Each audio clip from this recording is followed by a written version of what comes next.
This is my buddy Mac's truck, and he's at the shop today so that we can build him a custom trailer hitch. This is a heavy-duty dual rear wheel Chevy truck, and it's got this utility bed on it, and we're going to be adding a hitch to the center of the bumper. He made this template up underneath the truck out of some 1/2-inch MDF, and we're going to be using some 3/8-inch steel plate that I got from a scrapyard in order to build this, along with some 4-inch tube. The plate lives outside, so first thing we've got to do is get some rust off it, and then we can use the template that he made to cut these round plates into rectangles and then continue to make the hitch. I'm using my cordless Milwaukee Metal Circular saw, and you can see this video is sped up, but it's really that easy to cut 3/8-inch solid plate, basically like you're cutting plywood. I really like that saw, and it really makes quick work of work like this. We also have to clean off the 4-inch square tube, which is also a little bit rusty from sitting outside, but once it's a little bit clean, we can bring it inside and cut it up on the big bandsaw. Now, the idea for the design of this hitch is to make it really, really strong and have it mount directly through the frame and through the rear where the utility body is hooked in, where a factory hitch would go. There is a factory hitch option for this truck, but because of the utility body it has on there, we can't get the factory one to fit, so we have to make our own from scratch. But that's no problem, and it's a fun challenge. So we're using this quarter wall 4x4 structural tube. We're cutting it down so the actual hitch is going to have 2 cross members as opposed to 1, which you'd normally see on a commercially available hitch. Before we weld anything, we bevel the edge of this pipe so that we can just get a little bit better of a weld penetration. And I'm using the Pferd Victograin disc, which makes really quick work of that. And then I start to set up the actual dimensions over on my fixture table. Now, I'm using these setup blocks so that we can guarantee the correct width. It's pretty important that this thing goes on the outsides of the frame rails, but is not too much wider. So we have a pretty specific offset that we're trying to hit using these blocks. What's nice about a setup like this is that once you get it set, you can pull pieces out and you don't lose the entire setup. You'll see in a second we're going to pull the side plates out so that we can bevel the edges, but I'm just using some setup blocks and some spacers to get everything exactly where we need before we go ahead and start welding. I really like using these blocks, and using the pins in the table keeps everything lined up perfect. Before we start welding, though, I bring these plates outside, and I use this little mini $70 pneumatic beveler to put a really nice chamfer on the edge of the plate. This just makes it that much cleaner and nicer, and it'll just be easier on your hands when you have to move it around. And then while it's out there, I use a Victograin disc to pull any of the mill scale off these plates and get them ready for welding.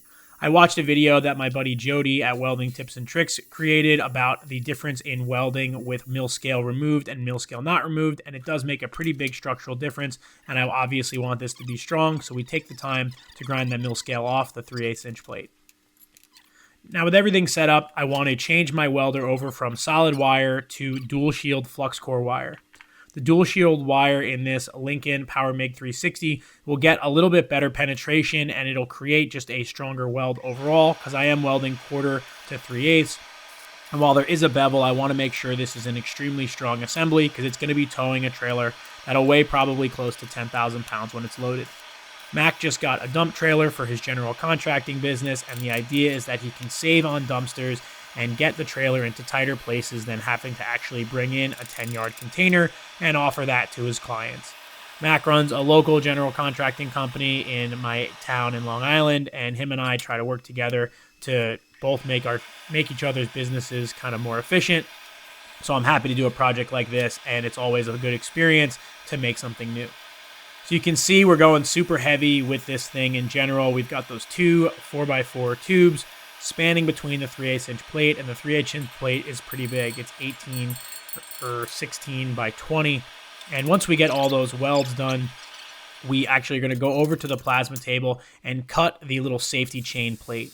Now, I drew up this little kind of smiley face on the computer, but I didn't want to cut the whole piece out, so I kind of had to do a little bit of finicking here to make sure it aligned with the very perfect end of the plate. But using the laser setting on the Torchmate, I was able to get a perfect alignment, just took a couple tries, and then we can go ahead and cut that on the bandsaw. And essentially that's going to be the plate where the receiver hitch lands on and then the safety chains can go to. I have to space up the whole assembly so we can avoid hitting the utility box, but also make sure that the hitch is high enough. That's why we're using this 1/2-inch plate also welded to the tube as sort of a landing pad.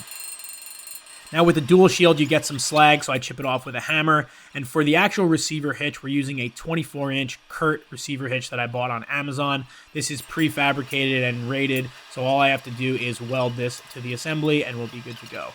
This is a weldable hitch. It's not coated in anything, and it's actually a really convenient solution instead of actually trying to build one. It was about $45 or $50, and I feel like it was worth it considering the cost of material these days. So I have to put a couple of welds here to kind of bridge that gap down from the 1/4-inch plate all the way down to the tube. So I do sort of a big fillet there. Not the prettiest, but it's definitely going to hold. A couple layers of that weld, chipping off the slag in between welds and getting this thing really well bonded, a permanent feature of the trailer hitch. Hitting it with a wire wheel in between welds, and then I can go ahead and position the back plate and eventually go ahead and position the actual receiver hitch. Now, like I said, I'm using dual shield on this because I'm just getting better penetration. You can see I'm even getting a little bit of undercut in the 1/4-inch and 1/2-inch plate that I'm welding on, but at least I know I'm penetrating and the weld is not just sitting on the surface. Once that's all positioned, I line up the receiver so that it's perfectly centered. We get some clamps on it, and then I can tack it in place. Now you can see here the way this is going to position under the truck. The receiver is actually bearing down on those two pieces of tube. So it's going to have that vertical force accounted for with that kind of landing as opposed to it being hung. And then with all these welds and the way this is going to hang underneath the frame, I think it's going to be incredibly strong and it's easily going to be able to handle the load. This is probably twice as heavy as the factory hitch that you can buy for the same truck, which only had one cross member and much smaller plates. So I'm very confident that this thing is going to do the job. I also make sure that every part of it is fully welded, and I clean everything prior to welding and after welding just to make sure we had good penetration. If you've never welded with dual shield, it's definitely different than welding with solid wire, but it's kind of cool. It's a totally different sound and it flows way different. It's extremely smooth and the slag is minimal, but there is a good amount of smoke, so I'm wearing my PAPR unit to keep my lungs clean. Once we had it all welded, we brought it outside, and you can see we kind of encounter our first issue here. We had made that template, but we made the plate a little bit bigger, and you'll notice in a second in the top right corner how we're going to hit into the bumper on the box with the corner of the plate. See the little arrow right there. But this is no problem. We pull the thing out, and then we can use that same metal cutting circular saw to notch the corner. Now, since this is 3/8-inch plate, if I were to try to do this with a grinder, it would definitely be a bear, and it really would just take way too long. With the circular saw, it's seriously no slower than cutting a piece of wood. You just go right in on it. This is using a Diablo Surmet blade, and the thing just rips through the material, and then you can go ahead and deburr it with a grinding wheel. Now, our strategy for this, you'll notice we haven't drilled any holes in the side plates yet. We wanted to fabricate this, get it up into place, and then we're actually going to use some spray paint to spray through the holes in the frame so that we can perfectly transmit them onto the side plates. So we're using this car jack to get it in place, and the way that Mac designed it, the rails that we put across perfectly hit the frame to make it nice and square, and then we threw some spray paint in there, and you can see the dots on the sides of the plates so that we can go ahead and grab the mag drill and drill out these holes. We're using 5/8 grade 8 bolts, which is what was holding the utility body to the frame. We bought new ones, obviously, so we're drilling 3/4-inch holes so we have a little bit of clearance. Now, this is a Milwaukee battery-powered magnetic drill. It uses a permanent magnet on a little lever in the back, and it's super versatile for doing field work like this. Now, obviously, if we would have accounted for these holes in advance, I could have drilled them on the drill press or on the plasma table, but since we didn't, it's much faster to use a magnetic drill out on the back of Mac's truck than to try to drill on this really heavy and big thing inside the shop. Mag drills are super versatile, and even if you only do light fabricating or any metal work, I think every shop should have one. So now that we got 2 of those holes drilled, we're going to put the hitch back in place, and then we're going to get under the truck and see if we have to drill any other holes or what we need to do to continue to bolt this in. Ideally, we want to have 4 bolts on each plate, 1 plate on each side, so 8 bolts total holding this in. I think that'll be plenty strong. So once we get it bolted with 2 bolts, I head under the truck with Mac, and we start looking at ways to use other holes that are already in the frame and then drill 1 hole on either side of the frame to add another bolt. Now, this is where the portable mag drill really comes into play. I grab my die grinder and clean some of the surface rust off the frame rail. You can actually see one of the holes through the frame right there, but we're going to add 1 more right next to it. I actually put the mag drill up inside the C-channel of the frame. This is a really useful way to drill a heavy-duty hole through both the frame and start the hole in the actual side rail of the hitch. I would not really be able to do this with a drill. This would have been a real pain. Instead, with an annular cutter, it just takes a couple of seconds. I stick the mag drill up in there, which is a little tough to do because it is pretty big, but small enough that I'm able to pop a hole through, then use a Sharpie to transmit that hole, and then I can go ahead and do one on the other side. So again, this would have been really hard to do with a drill because the plate is just so thick. But with the mag drill, even though it did take a little bit more time to set it up, it made quick work of actually drilling the hole, and it really wasn't hard on our body. So once we got those holes drilled, we pop the hitch out one more time so that we can actually continue to drill whatever holes next so that we have enough to get enough bolts through.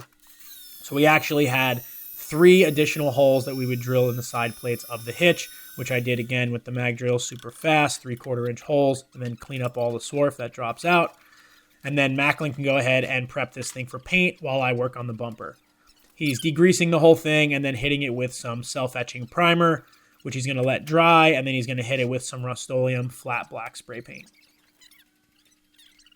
The self-etching primer really eats into the metal well and definitely bonds really well. It was a little chilly today, so this might need a little bit more paint. But once you let everything dry and got it all painted up, I think it looked really good. Now, while he's working on that, I'm working on this rear bumper. He actually fabricated this little step and cut the step out before he got here. And then I just go ahead and tack this into place. We had to make sure we didn't fry the backup camera on his truck, so we put that little plywood there. And then this is just some 14 gauge sheet metal being welded to the bumper. The bumper is still pretty strong, but Mac actually bent a 90-degree bend in the bottom of this, which really stiffened it up. And then once I had it all welded, it was super strong. You're not really going to be able to step on it now because it's cut out. And eventually we're going to drill a hole in it for the 7-pin connector, but it did come out really nice. We didn't have any red paint, so we hit it with some primer, and then we can go ahead and get the hitch installed and bolted in place. Now, this thing is definitely pretty heavy. It definitely weighs over 100 pounds, considering the 4x4 and the 3/8 plate. You can see all the holes in the side, and you can see the way that hitch perfectly lines up with the hole that Mac cut in the bumper section. We are going to make a little escutcheon plate that goes over that to clean it up because it doesn't look so great. The hole's a little bit uneven, but we get underneath the truck, start bolting it together, and this project is pretty much done. A couple bolts and some hitting it with the impact gun, and we can kind of wrap it up. Thank you for watching. Check me out on Instagram, and hope to see you on the next video.